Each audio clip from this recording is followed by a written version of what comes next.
les matières premières qui arrivent au Rwanda, si on ne les exporte pas selon la législation congolaise, c'est de nul et de nul effet. Je ne comprends pas ce que ça veut dire. Pourquoi? Parce qu'on exporte notre cuivre en Chine. Il est transformé là-bas et il est revendu ailleurs. Est-ce que sur le cuivre qui est revendu en Chine, le Congo a le droit de pouvoir dire oui, je dois bénéficier de ce qui se passe en Chine? Non. Le problème, c'est parce que c'est le Rwanda. Vous comprenez? Et c'est par rapport aux 30 années qu'on a vécues par le passé. Aujourd'hui, quand ça passe par la Zambie peut dire, bon voilà, ça passe par l'Afrique du Sud peut dire, je transforme. Mais je vais rassurer M. Ngefa. Ces choses sont prises en compte dans les discussions préliminaires que nous avons commencées.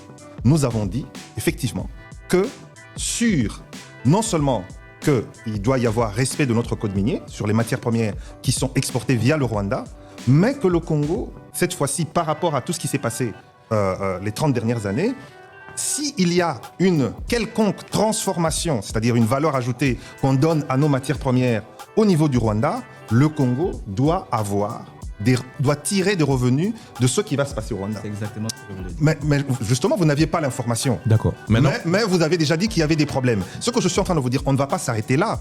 C'est que cet accord sur le cadre économique régional va connaître la participation de la société civile, notamment celle du Kivu, pour justement son appropriation.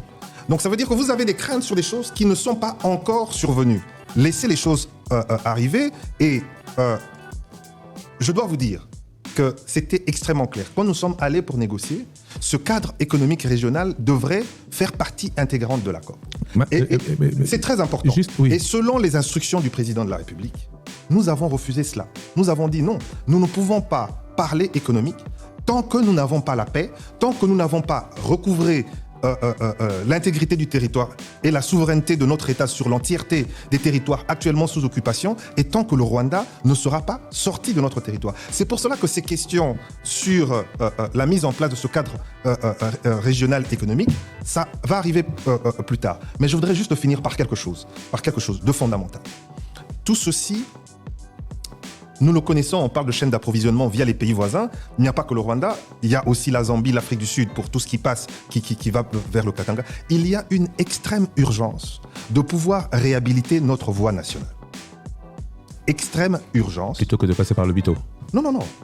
Ça ne veut pas dire que parce que vous avez votre voie nationale, que vous n'allez pas passer par l'hôpital. Oui, mais on peut passer directement aussi dans notre voie nationale et faire profiter le territoire congolais plutôt que le territoire angolais. Oui, mais ça veut dire qu'on va pouvoir développer une économie intérieure qui va passer par la voie nationale via le port de Matadi et le port en eau profonde de Banana. Et c'est pour cela aussi qu'il est important que nous soyons tous mobilisés pour la mise en œuvre du programme INGA 3, ou bien même Grand INGA, parce que la question justement de la valeur ajoutée de nos matières premières dépend de notre énergie. De l'énergie que nous allons pouvoir mettre à disposition des entreprises qui viendront. Sinon, ces entreprises vont aller s'installer dans les pays voisins. En Angola, où il y a aujourd'hui un excédent énergétique, ou en Zambie. Donc ce sont des choses que stratégiquement nous devons préparer dès aujourd'hui.